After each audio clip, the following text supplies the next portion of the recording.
Greetings. My name is Stan Prager from the Regarp book blog at regarp.com. Today's podcast features my review of The Passenger and Stella by Cormac McCarthy.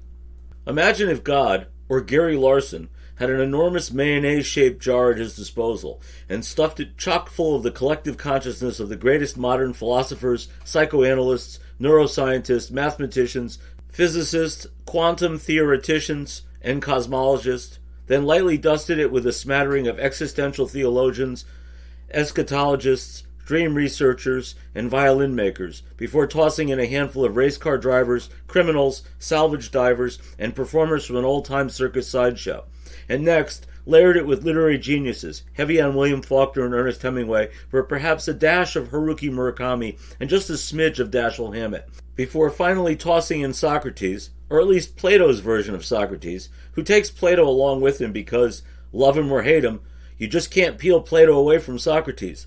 Now imagine that giant jar somehow being given a shake or two before being randomly dumped into the multiverse, so that all the blended yet still unique components poured out into our universe as well as into other multiple hypothetical universes. If such a thing was possible, the contents that spilled forth might approximate The Passenger and Stella, the pair of novels by Cormac McCarthy that has so stunned readers and critics alike that there is yet no consensus whether to pronounce these works garbage or magnificent, or, for that matter, magnificent garbage.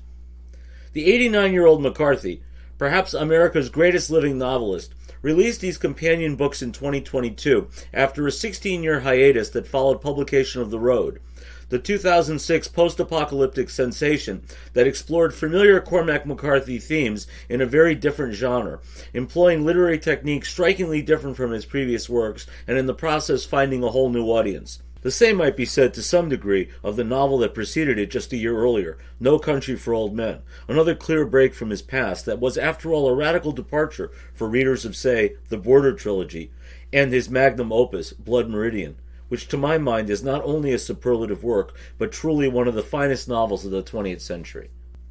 Full disclosure, I have read all of Cormac McCarthy's novels, as well as a play and a screenplay that he authored. To suggest that I am a fan would be a vast understatement. My very first McCarthy novel was The Crossing, randomly plucked from a grocery store magazine rack while on a family vacation. That was 2008. I inhaled the book and soon set out to read his full body of work.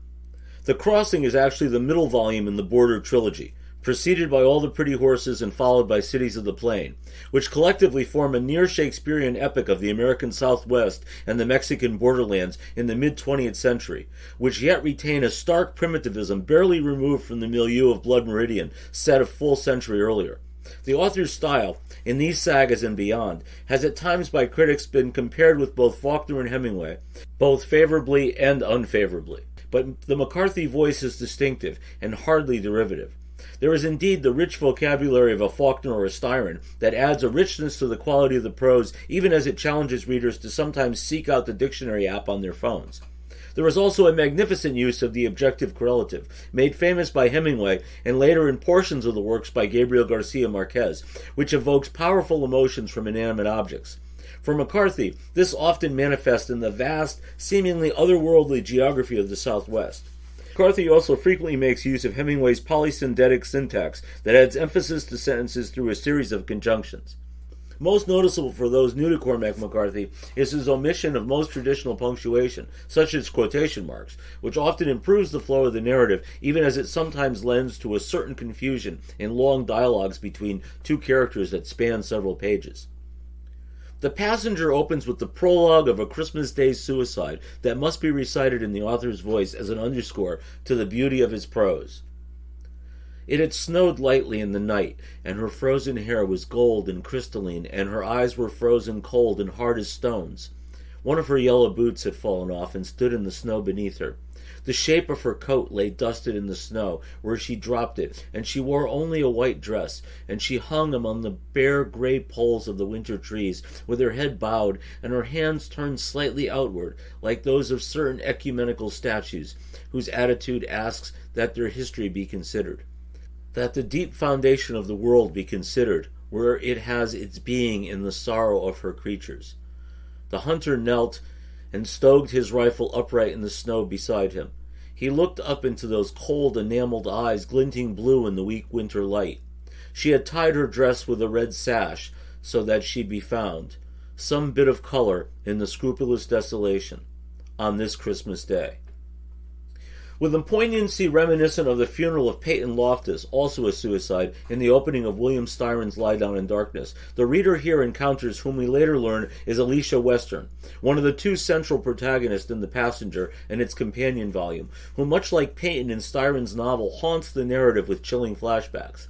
10 years have passed when, on the very next page, we meet her brother Bobby, a salvage diver exploring a submerged plane wreck who happens upon clues that could put his life in jeopardy among those seeking something missing from that plane.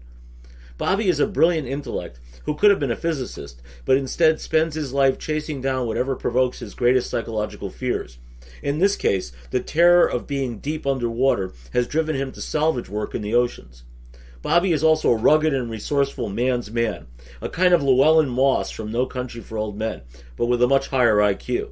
Finally, Bobby, now 37 years old, has never recovered from the death of his younger sister, with whom he had a close, passionate, and possibly incestuous relationship.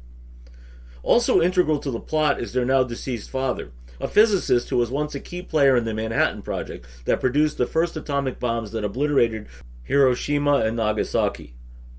Their first names, Alicia and Bobby, seem to be an ironic echo of the Alice and Bob characters that are used as placeholders in science experiments, especially in physics. Their surname, Western, could be a kind of doomed metaphor for the tragedy of mass murder on a scale never before imagined that has betrayed the promise of Western civilization in the 20th century and its aftermath. A real sense of doom and a mounting paranoia grips the narrative in general, and Bobby in particular, in what appears to be a kind of mystery/thriller that meanders about, sometimes uncertainly. The cast of characters are extremely colorful, from a Vietnam veteran whose only regret from the many lives he brutally spent while in country are the elephants that he exploded with rockets from his gunship just for fun, to a small-time swindler with a wallet full of credit cards that don't belong to him, and a bombshell trans woman with a heart of gold. Some of these folks are like the sorts that turn up in John Steinbeck's Tortilla Flat, but on steroids, and more likely to suffer an unpredictable death. But it is Alicia who steals the show, in flashback fragments that reveal a stunningly beautiful young woman whose own brilliance in mathematics, physics, and music overshadows even Bobby. She seems to be schizophrenic, plagued by extremely well-defined hallucinations of bedside visitors who could be incarnates of walk-ons from an old-time circus sideshow, right out of central casting. The most prominent is the thalidomide kid, replete with the flippers most commonly identified with those deformities, who engages her as interlocutor with long-winded, fascinating, and often disturbing dialogue that can run to several pages. Alicia has been on meds and has checked herself into institutions, but in the end, she becomes convinced both that her visitors are real and that she herself does not belong in this world. But is Alicia even human? There are passing hints that she could be an alien, or perhaps from another universe. There's much more, including an episode where the kid, Alicia's hallucination, takes a long walk on the beach with Bobby. This is surprising, if only because McCarthy has long pilloried the magical realism that frequently populates the novels of Garcia Marquez or Haruki Murakami. Perhaps the kid is no hallucination after all. In any event, much like a Murakami novel, think 1Q84 for example, there are multiple plot lines in The Passenger that go nowhere, and the reader is left frustrated by the lack of resolution. And yet, the characters are so memorable, and the quality of the writing is so exceptional, that the cover, when finally closed, is closed without an ounce of regret for the experience. And at the same time, the reader demands more. More turns out to be Stella Maris, the companion volume that is absolutely essential to broadening your awareness of the plot of The Passenger. Stella Maris is a mental institution that Alicia, then a 20-year-old dropout from a doctoral program in mathematics, has checked herself into one final time in the very last year of her life, and so a full decade before the events recounted in The Passenger. She has no luggage, but $40,000 in a plastic bag, which she attempts to give to a receptionist. Bobby, in those days a race car driver, lies in a coma as a result of a crash. He is not expected to recover, but Alicia refuses to remove him from life support. The full extent of the novel is told solely in transcript form through the psychiatric sessions of Alicia and a certain Dr. Cohen, but it is every bit a Socratic dialogue of science and philosophy and the existential meaning of life, not only Alicia's life, but all of our lives collectively. And finally, there is the dark journey to the eschatological. Alicia, and I suppose by extension Cormac McCarthy, doesn't take much stock in a traditional Judeo-Christian God, which has to be a myth, of course. At the same time, she has left atheism behind. There has to be something in her view, even if she cannot identify it. But most terrifying, Alicia has a certainty that there lies somewhere an undiluted force of evil, something she terms the architron, that we all resist, even if there is a futility to that resistance. I consider myself an intelligent and well-informed individual, but reading The Passenger, and especially Stella Maris, was immeasurably humbling.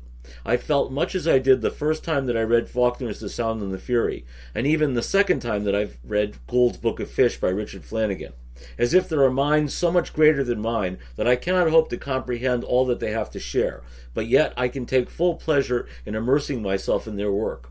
To borrow a line from Alicia in her discussion of Oswald Spengler and Stella Maris, we might also say of Cormac McCarthy, as with the general run of philosophers, if he is one, the most interesting thing was not his ideas, but just the way his mind worked.